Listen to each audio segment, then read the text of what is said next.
নতুন একটা পেইন্টিং শুরু করলাম। এটা আমি অ্যাক্রিলিক কালারে আঁকছি।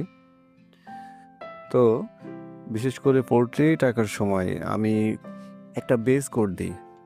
সেটা হতে পারে একটা ব্রাউনিশ একটা ভাব আসবে। তো অনেক আর্টিস্ট আছেন যারা শুধু ফেসের উপরে কালারটা ইউজ করেন। তো আমি আসলে উম সম্পূর্ণ অংশটা কভার করতে আমি একটু কমফোর্ট ফিল করি এই কালারের মাধ্যমে। এখানে আমি ইউজ করেছি বার্ন সিনা প্লাস টাইটানিয়াম হোয়াইট। এটা ক্যামেল আর্টিস্ট ব্র্যান্ডের রং। তো আপনারা যারা ক্যামেল আর্টিস্ট ইউজ করেন তারা অবশ্যই এটা জানবেন। আর আমার কাছে বিশেষ করে অন্যান্য কালারের থেকে এই ব্র্যান্ডের কালারটা একটু বেশিই ভালো লাগে। আর এটা মাত্র শুরু করলাম, কেবল এটা বেস কোড। দেখা যাক এটা শেষ করার পর কেমন হয়। আমি রেগুলার আপনাদের আপডেট দিব। ভালো থাকবেন সবাই, ধন্যবাদ।